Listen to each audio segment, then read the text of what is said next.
lagi na lang tayong mag-isa kapag nag-unbox tayo ng laruan. Pero this time is different kasi may kasama tayong artist and not just any artist. Kasama natin si Crayon Chicken, di ba?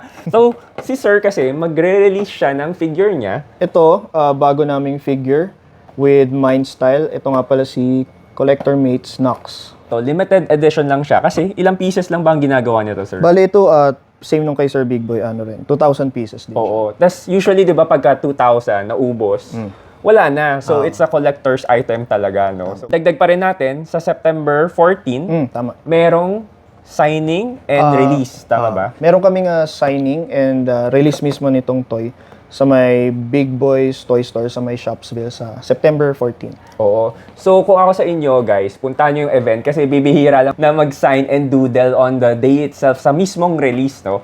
So, kung nakikurious kayo kung ano laman nung box na to, ito, yung figure niya. Di ba? Ang ganda. Oh. Tapos, Sir, napansin ko, nakabini siya, parang ano siya parang ready to fight siya. Ano ba inspiration behind this? Okay. Bali yung inspiration nitong si Nox. Ito talaga yung pinakauna kong toy at character. Oo. So, inisip ko na parang finlip ko yung pagiging duwag ng chicken. Ginawa ko siyang maangas at astig. Tapos yung design niya, napapansin nyo, naka-bandage. Oo. Mostly, mga design ko, naka-bandage lahat. Inspired siya by CM Punk. Kung mahilig kayo sa wrestling, siguro, kilala nyo kung sino siya. Yun. Ang ganda, di ba? Tapos, bukod doon, no, if you flip the box, mapapansin nyo na there are two figures dito sa box na to. The first is the Nox, yung ito yun. And yung Flip and the Bird. Yung Flip and the Bird was released nung Toy-Con, di ba? Toy ko nung June.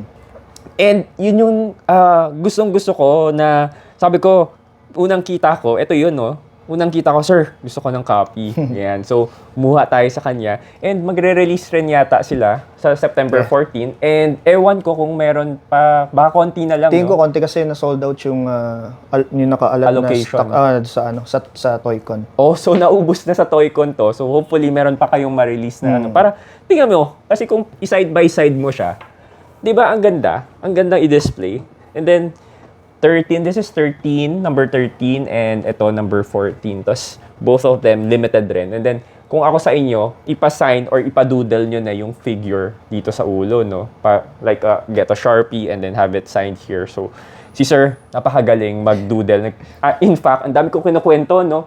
Nung Toy-Con, December, nagpa-doodle ako sa kanya. That's the first time nag-meet tayo, no? Yeah, I think so. Ayan. Tapos ito yung nakuha natin by Devil Toys. But again, ito dagdag sa collection natin. Meron na tayong Flip and the Bird and meron na ring Nox.